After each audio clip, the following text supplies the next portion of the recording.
Hola, el día de hoy hablaremos acerca de punción lumbar, en qué consiste este procedimiento, sus indicaciones, contraindicaciones, material necesario, fármacos asociados, la técnica en sí, exámenes, posibles complicaciones y, por sobre todo, los cuidados de enfermería.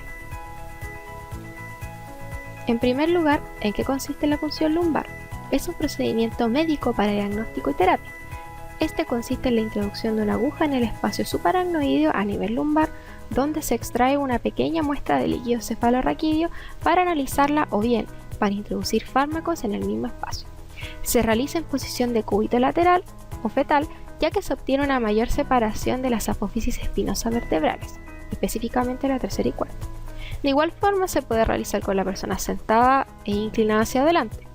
Al finalizar el procedimiento, el paciente debe permanecer de cúbito supino durante al menos 6 a 8 horas posteriores para evitar la cefalea postpunción. Este procedimiento tiene como objetivo tanto fines terapéuticos como diagnósticos. Dentro de los terapéuticos está el tratar infecciones mediante la administración de fármacos intratecales, como en el caso de las meningitis bacterianas o micosis refractarias. También en enfermedades neoplásicas, espasticidad o pseudotumor cerebral.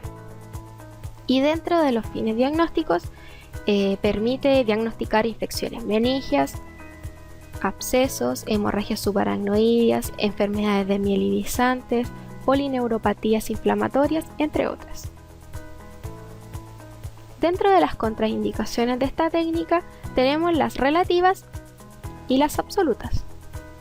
Dentro de las relativas tenemos la presencia de un absceso cerebral, colección de líquido epidural o subdural, tumores cerebrales o de la médula espinal y déficit de coagulación.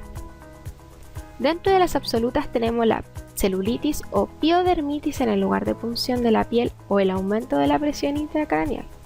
En el caso de que la punción lumbar deba diferirse, esto sería en pacientes que tengan una vía aérea inestable, estén hipotensos, presenten un shock o estatus epiléptico, hipoxemia, deterioro clínico, apnea o un paro cardiorrespiratorio. Esto correspondería a casos de pacientes inestables. Ahora continuaremos con los materiales necesarios para realizar este procedimiento. Estos son guantes quirúrgicos estériles, apósitos y solución antiséptica, 2 agujas 20-26, 2 jeringas, pinza portagasa, una ampolla de lidocaína al 2%, trocar de punción lumbar, calibre 20-21, llave de 3 pasos y el manómetro. Dentro do material necesario para realizar esta técnica hai que recordar que fai falta material para facer isto de forma estéril, que sería unha mascarilla e un gorro de quirófano, e logo necesitamos unha serie de material para facer a infiltración. Primeiro unhas gasas, unha agulla de 10 ml para cargar o anestésico local, e logo unha agulla primeiro subcutánea para facer unha abón da zona máis superficial do tejido subcutáneo e logo unha agulla intramuscular para infiltrar en profundidade. Dentro do material máis específico temos as agullas de punción intradural. Aquí tedes unha agulla do calibre do 27, do 25 e do 22. Como vedes, as de calibre máis estreito precisan unha agulla introductora para intentar atravesar os tecidos máis superficiais e con máis consistencia, mentras que a agulla do 22 non necesita unha agulla introductora. Outra cousa que é moi importante recordar é que cando introduzades a agulla ten que ter dentro o seu mandril. O mandril é un fino fío que está dentro da agulla intradural e que está pensado para que non se introduzan fragmentos de tecido dentro da agulla intradural cando realizamos a punción. Como habíamos hablado dentro de los materiales, se encuentra la lidocaína al 2%, fármaco que se administra en forma intradérmica. Este es un anestésico indicado en infiltración local o subcutánea, también en bloqueo nervioso pléxico o troncular, anestesia epidural, entre otros. Este por vía intradural inicia su efecto en menos de un minuto, por un efecto máximo en menos de 30 minutos, y su efecto dura alrededor de 1 a 3 horas, con metabolismo hepático y excreción vía renal. Sin embargo, este puede ocasionar diversas reacciones adversas, que pueden ser no alérgicas o alérgicas. Dentro de los no alérgicas están la agitación, la verborrea, hipotensión, bradicardia y, en casos más graves, paro cardiorrespiratorio. Y las alérgicas consisten en anafilácticas, erupciones cutáneas pruriginosas, eritema, broncoespasmo, entre otros. Y referente a la presentación, este viene en ampolla desechable de 5 ml. Ahora, respecto a la posición del paciente, puede colocarse tanto en decúbito lateral como sentado. Es preferible el decúbito lateral si queremos precisar el valor de la presión de apertura y para reducir el riesgo de cefalea postpunción. El lugar habitual es el espacio intraespinoso L3-L4, que es donde termina la médula espinal. Este punto lo localizamos dibujando una línea que una el borde superior de ambas crestas ilíacas que nos situará en el cuerpo vertebral del E4. Palpamos las apófisis espinosas para identificar el espacio interespinoso superior y lo marcamos para que este sea el punto de punción. Si está en decúbito lateral, deberemos indicarle al paciente que tiene que colocarse en posición fetal con la columna lumbar paralela a la camilla, extremidades flexionadas hacia el tórax y la cabeza flexionada lo más cerca posible de las rodillas para ampliar el espacio entre las apófisis espinosas. Si está sentado, la columna lumbar debe estar flexionada perpendicular al borde de la camilla con las caderas y las extremidades paralelas entre sí y perpendiculares a la camilla. Una vez colocado el paciente, hay que localizar el sitio de punción. La punción lumbar hay que realizarla en condiciones de estricta asepsia, por lo cual, una vez localizado el punto de punción y con el paciente con la posición correcta, se aseptizará la zona. Se utilizará mascarilla, bata y guantes estériles, se abrirá el paño estéril y se colocará en la columna lumbar del paciente. Tras la aseptización del paciente, procedemos a infiltrar la lidocaína al 2% en la zona de punción. Nuevamente, localizamos por palpación el punto de punción, introducimos la aguja lentamente en el punto determinado en dirección cefálica. Posteriormente, se toma la muestra de líquido cefalorraquídeo para su estudio, que suelen ser 3 tubos de 3 a 4 ml, aproximadamente 10 a 20 gotas, uno para citobioquímica, otro para tinción de Gram y cultivo bacteriano y otro para cultivos u otras técnicas especiales. Cabe destacar que nunca se debe aspirar porque se puede generar una presión negativa que puede inducir una hemorragia. Y también podríamos llegar a extraer 40 ml sin riesgo de complicaciones. Y al finalizar, una vez recogida la cantidad necesaria de líquido, se reintroducirá el fiador y retiraremos la aguja colocando un apósito estéril en la zona de punción.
Ahora, el líquido cefalorraquídeo es un líquido claro que rodea el cerebro y la médula espinal y protege como un amortiguador a estos dos órganos de las influencias externas, absorbiendo los choques y caídas. En el interior del cerebro también hay cavidades llenas de líquido cefalorraquídeo conectadas con el líquido de los espacios exteriores.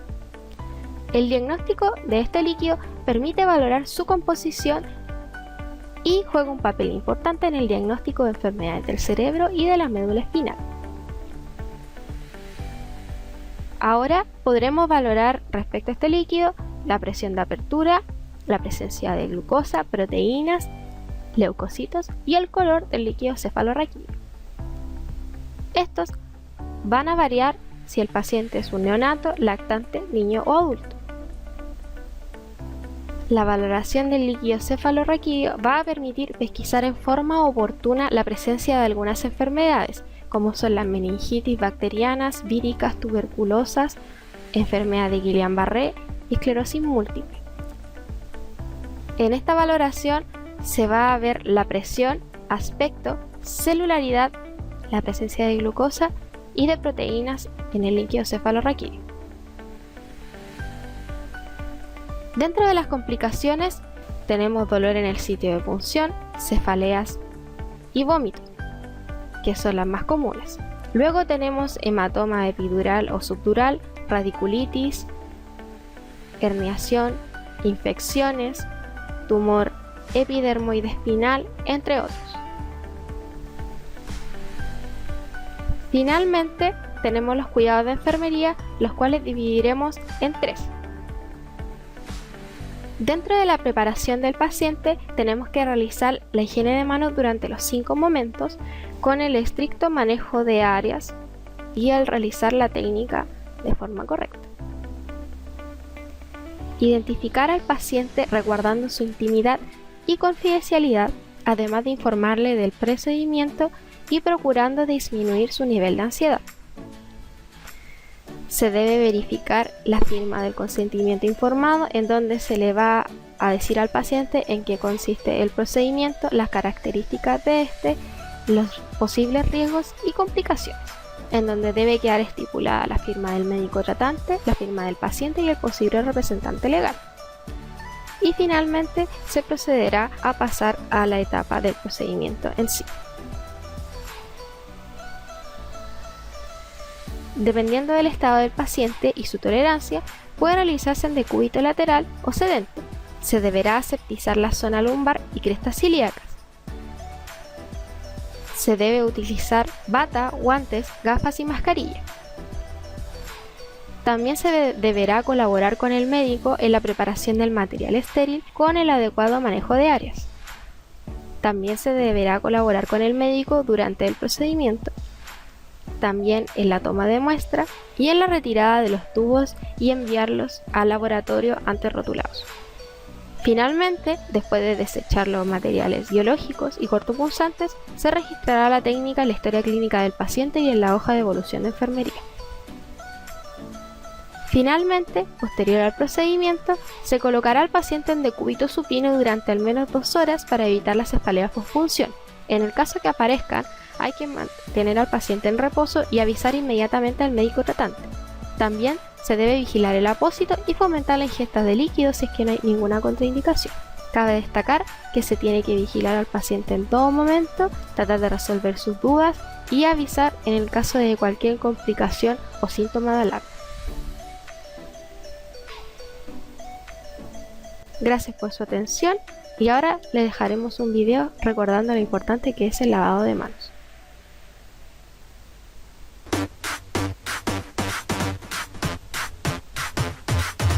Hey tú, ven a escuchar este nuevo ritmo que sonando está. Es un mensaje positivo que te va a ayudar. Solo pon atención que es hora de empezar. Quizás puedas recordar que en tu escuela lo decían y en tu casa más. Debes lavarte las manos, mi niño. Ese consejo se mantiene activo. Esto está empezando, entremos en calor. Sigue el ritmo por un mundo mejor. Hay que actuar, trabajar para que no te toque. Retira las joyas.